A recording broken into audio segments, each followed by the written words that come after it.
kita ora kena gandeng renteng reruntungan kelawan Harjuna kang tanpa palilah ulun. Wiwit dina iki kita kudu pisah kelawan Harjuna.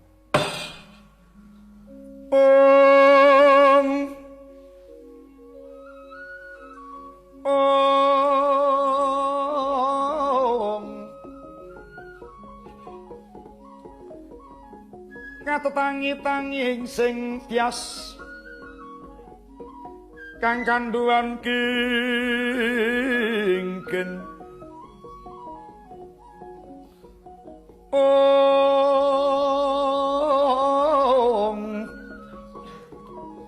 katiparan pangrapuwe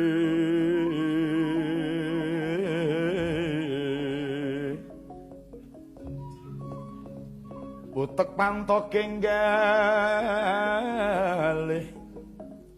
amung pasrah korbaning kawasa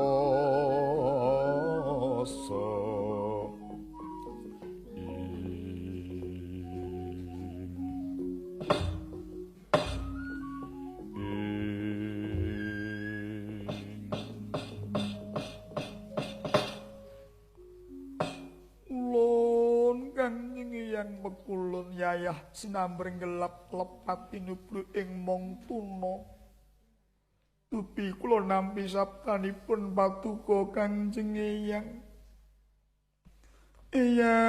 Kanjeng Eyang patuko Wentala dawuh kaliyan kula ingkang kados mekaten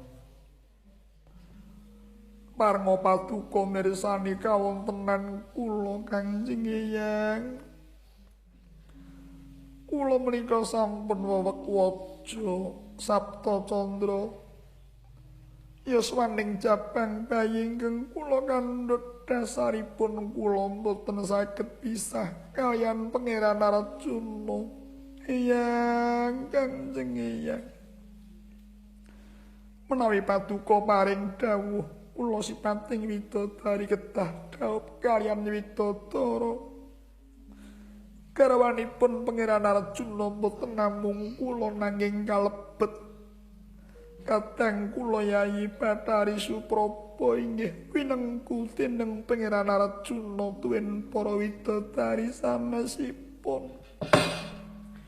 Ora susah akeh kang kita aturake.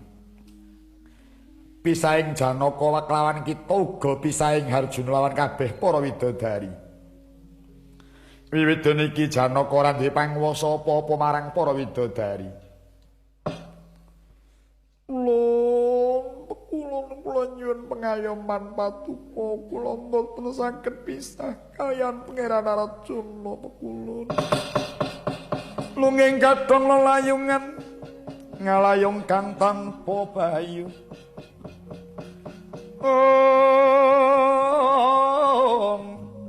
Bayu tapis king hangganyo kalamatan alam kanyut kadya pesat atmaniro Rama kula mboten wentala ningali dhateng yoga kula pun tresna lara kula nyuwun pamit badhe semene sawetawis Rama.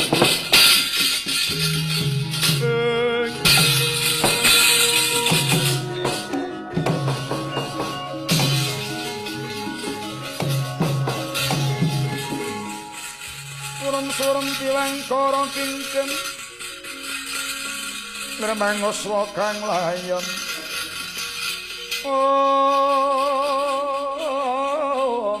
sinyo ilang memanise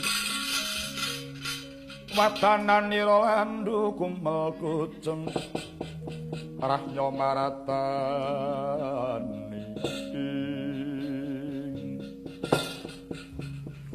Kanjeng Rama patuko kula suwuni pengayoman tetela Wentala nilar kula Kanjeng Rama. Kanjeng Eyang kula nyuwun pengayoman patuko Kanjeng Eyang kula mboten pisah kaliyan Pangeran Arjuna. Tresnala kabeh para Jawata padha manut marang dawuh ulun kenapa? kalebu wayah ulun dene kita nukarta marang sabda ulun sumurupa Dresanala marmo kita kudu pisah kelawan Janaka sebab kita bakal ulun dhawuhake marang Atmaja kita si Dewa Srani Dresanala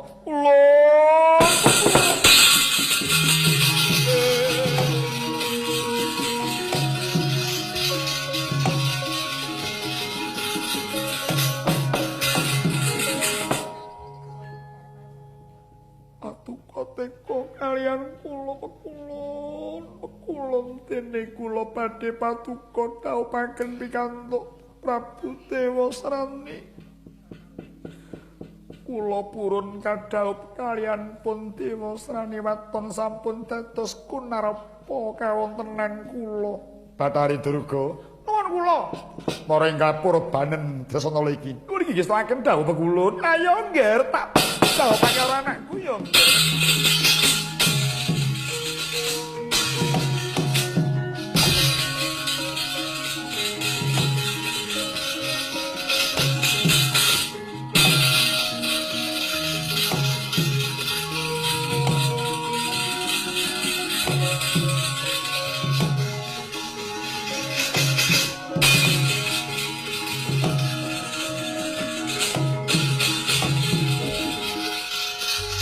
Napa mirah ingkang prihatin waspagun ijil tudak tanpa karya tengkang renemut kang Gusti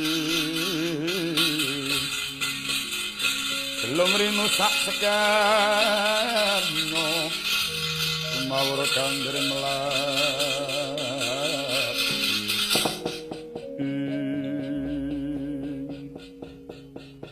Dresanala manuta kita bakal ndak dhawuhake marang Atmajaku Dewa Srani ya nggih. Kowe pisah kelawan Janaka ginarawa dening putraku Dewa Srani. Ora tiba parang nanging tiba kasur babut. Janaka kuwi derajate apa pangkate apa? Balik sira ngerti dhewe Atmajaku iku Nalendra Muda. Mengku negara sinuyudan kabeh para kawula. Mula manuta ya nggih kowe dadi prameswaring tunggul Malaya ya Nini. Ewang Bathari sampun dados anteping manah kula. Katinimbang kula kadhawuhaken kayan keng putra Sukalila kula kapecauna kemawon Bathari.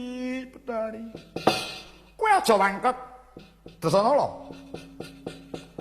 Anggapmu apa kowe duwe tembung gelem dirabi anak waton dadi bangke. Allah senane kowe nampek marang anakku. Iya. Nyuwun pangapunten kula sampun kalajeng ketaneman katresnan kaliyan Pangeran Arjuna. Napa namung sakodhong keloro wiyaring jagat dene kula sampun wonten ingkang mengku kang putra badhe mundhut garwa kaliyan kula. Kowe kudu manut Dresanala. Yen ngantara manut apa kowe ngenteni marang neksuning Bathari Durga? Monggo sak kepareng patuko kula kapecaon nderek. Tak pala gantang dening aku kowe.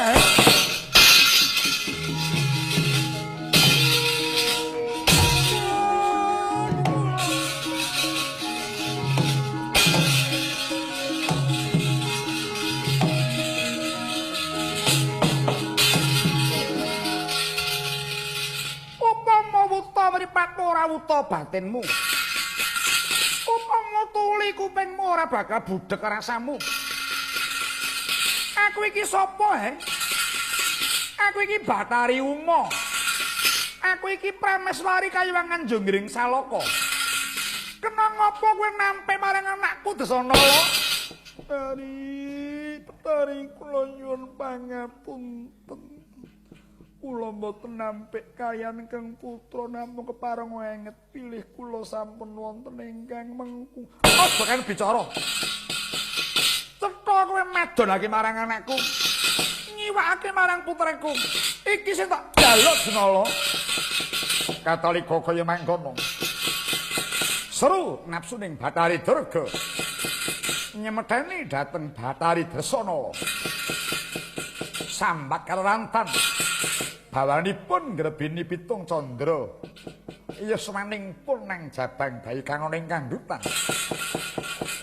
Saka seru panjriting Dresanala datan kajarak nguwatake jabang bayi. Bro, saking kandhutan miyos kakung pekik warnane Kamtaka.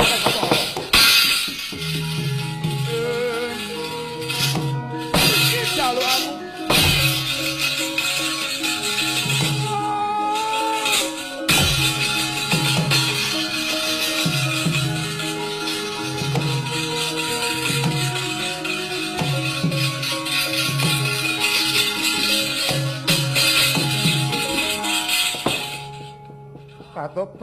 Patobat. Seru pambengok ing Dresanala nganti nguwatake jabang bayi kang durung umur lagi 7 sasi wis metu saka ing kandhutan. Nek malah kebeneran resik kahananing Dresanala wis ora duwe kandhutan, ora duwe sesuker. Mumpung bocahe Kamtaka tak boyong tak paringi anakku lanang kowe Dresanala.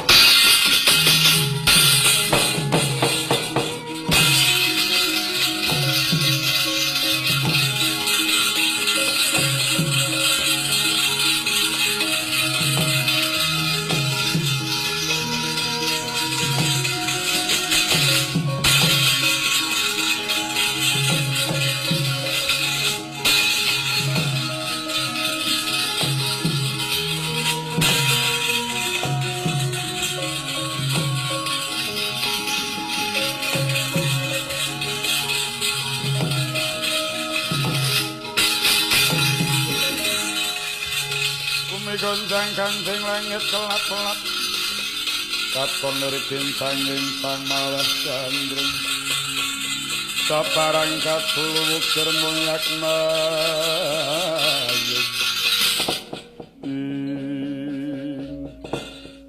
Indra kula Kanjeng Rama ana jabang bayi iki atmajane sapa kawuningan Kanjeng Rama nalika kula nyemarapi Kanjeng Ibu Bathari Uma mala dhateng Dresanala seru panjriting Dresanala temah nguwataken jabang bayi menika Kanjeng Rama yen ngono iki anak Dresanala kang patutan saka Janaka kawula nom iki besok gedene ora urung bakal dadi tunggakan kemaduh para putra Jawata tumuli sirnekna bocah iki ngestakaken dawuh.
Iki bayi apa iki? Dipolo dewa pirang-pirang disirnake ora mati kok maune brangkang malah saiki ngadeg jejeg. Iki bayi apa? Oh, kowe kuwi sapa? Loh. Malah iso ngomong. Medeni. Amok iso ora merat. Lho, urung matek kowe. Ayo. Ayo. Oh, kowe sapa? Kang. Lah kok iso celathu? Lah ya kuwi, wah iki bayi ajaib iki. Maune cek bayi abang dipolo brangkang ngadeg iki malah iso omong. Lah ya tek kaya disengkake iki piye? Oh, iki sapa iki? Dudu karepe dhewe. Malah bisa tata jalmu. Wis cetha tunggang kemaduh. Prayogane cemplungke kawah Candra Dimuka dina iki.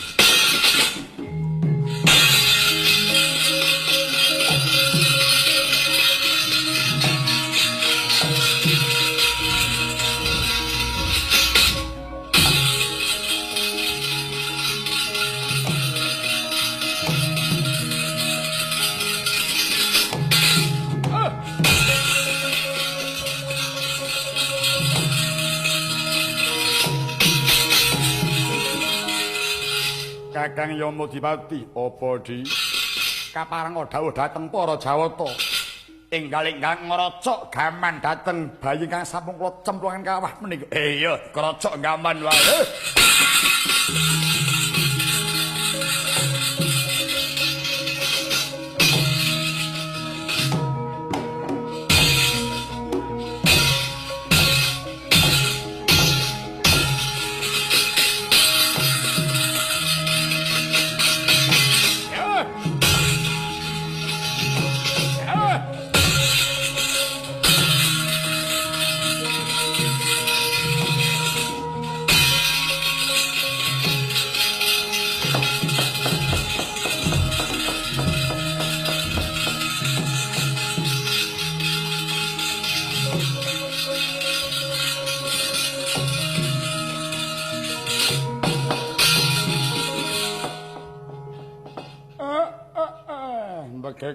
Gegek hemel-hemel sak dulita lae.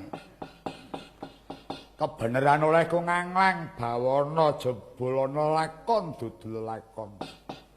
Wis padha mingerke blating para dewa. Wiwit nganti lair si bayi wis tak sumurupi kabeh. Bathara Guru kok apik temen perintahmu tumindak sikara marang wong wadon kang ngedengi asok katresnan. Nganti nguwatake jabang bayi. Bayi ora dosa padha dipala karo para dewa. Nandur ngunduh utang nyaur entenana. Kowe nampa sing bakal tumiba marang kowe. Lah kok bayi cemplungke kawah Candra Dimuka. Kodrate piye urip apa ora? Ning apa ya iki sajak sing aran wiji sejati.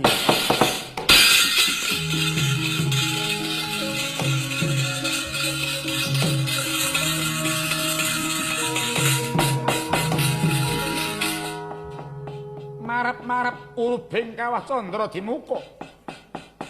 Anyanglet marang punang jabang bayi ingkang wis dineguraken ing kawah kinraca gegaman. Estine arsa pinejan nanging kodrate ingkang karya jagat bayi yekti dereng dumugi ning pejah cemlung ke kawah kinraca gaman ora mati malah dadi jaka selawan-lawan jebedhol saking madyaning kawah Candra Dimuka.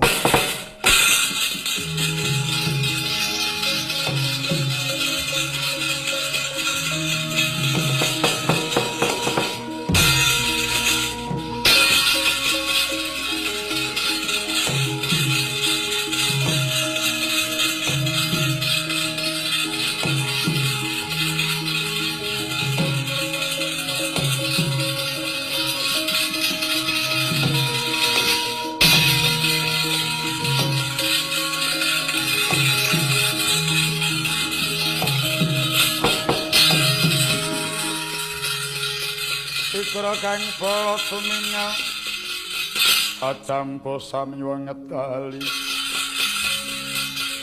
Lir dadit wileting gandha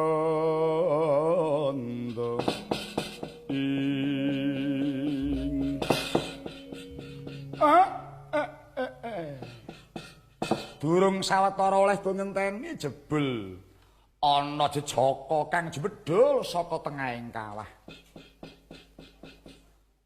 Kowe kuwi apa? Kowe kuwi sapa?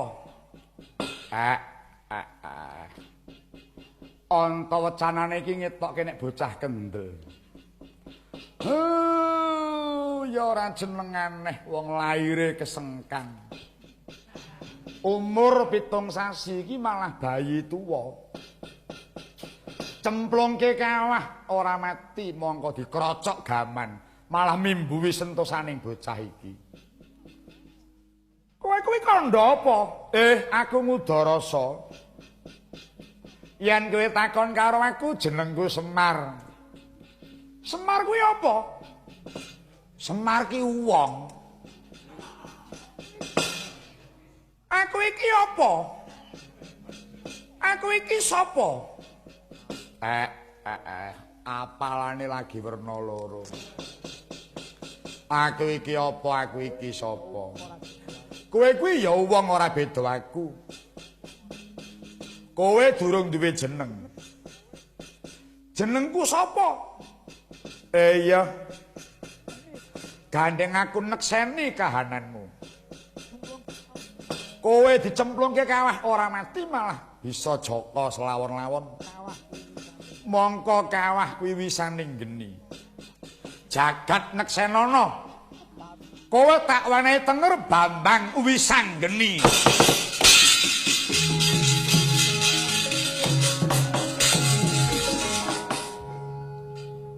Aku Bambang Wisanggeni. Iya. Aku ngopo?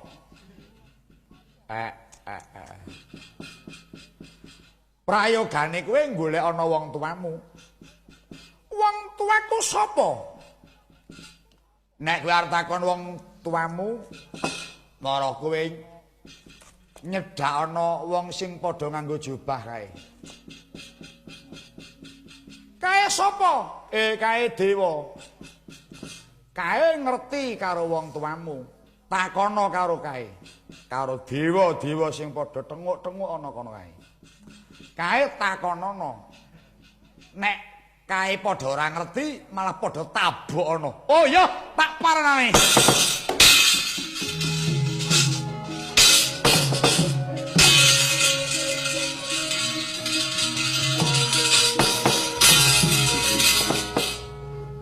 Yen pancen aku ngajar dewa ki wis bola-bali. Ning meksa ora tobat. Sapa ngerti lantaran bocah sing arep ngajar iki mbok menawa bisa ndandani pakartine para dewa iki.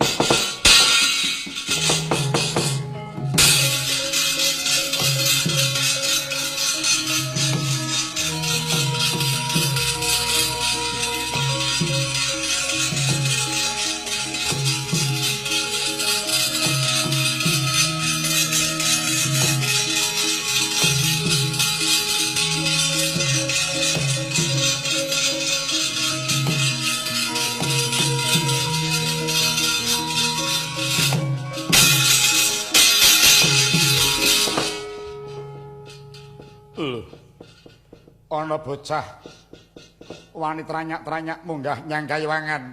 Kowe sapa? Wah, iki bocah ngendi kok. Gentileng temen. Petuk dewa ora nyembah malah malang kadak. Kowe kuwi sapa? Lho. Nongkak krama karo aku. Ulun iki Bathara Indra. Ulun kuwi apa? Bocah kemaki. Ulun kuwi sebutaning dewa. Ulun Bathara Indra, ulun Yamadipati, ulun Tembara. Kowe kuwi bocah ngendi? Aku bocah kene. Lho, kene ngendi? Ya kene iki. Wah, bocah iki nganyelke men to iki. Jenengmu sapa? Aku wis sanggeni. Kowe mrene apa? Iya, kowe mrene apa? Ya, prasaja kowe rene apa? Bapakku sapa? Lho. Lah kowe kuwi anake sapa? Aku takon kok. Bapakku sapa? Lho lah kowe ki anake sapa kok takon kene iki piye? Lah wong kowe sing anake ora mudeng aja neh wong liya. Iki urung tau digajul bewa kowe. Anggapmu takon kok gembelo mustakamu. Heh. Balik ana. Kuwi sanggene jenengmu. Minggat. Karo dewa ngedak-takke. Gelem ngandhake apa ora?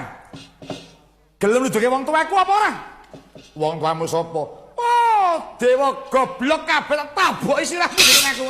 Ayo.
Wis sanggeni. Tak takoni meneng kabeh. Wong ditakoni bapakku sapa? Wong tuaku sapa kok mbisu kabeh? Terus tok kapake. Tak taboki tak tendangi kabeh. Iya, syukur. Kudune pancen ngono kuwi. Dewa takoni kok ora ngerti kelangan kawaskitan dewa-dewa kuwi. Saiki nyang ndi? Mlayu kabeh. Kowe tekoka dewa sing numpak sapi kae. Dewa sing lemek sapi kae paranana kowe takono bapakmu sapa, ibumu sapa. Nek kae ora ngerti ya tabok ora iso. Oh iya, mantap aku.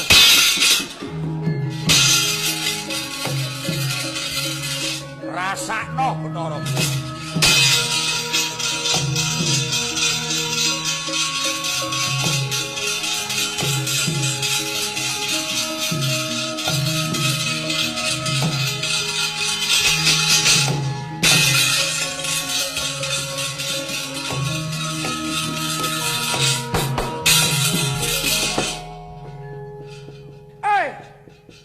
Dewa. Mangaracana iki bocah ngendi kok celandakan munggah marang bale paparya warna. Kowe kuwi dewa? Iya, ulun iki dewa nyembah. Kowe lungguh. Apa nyembah kuwi apa?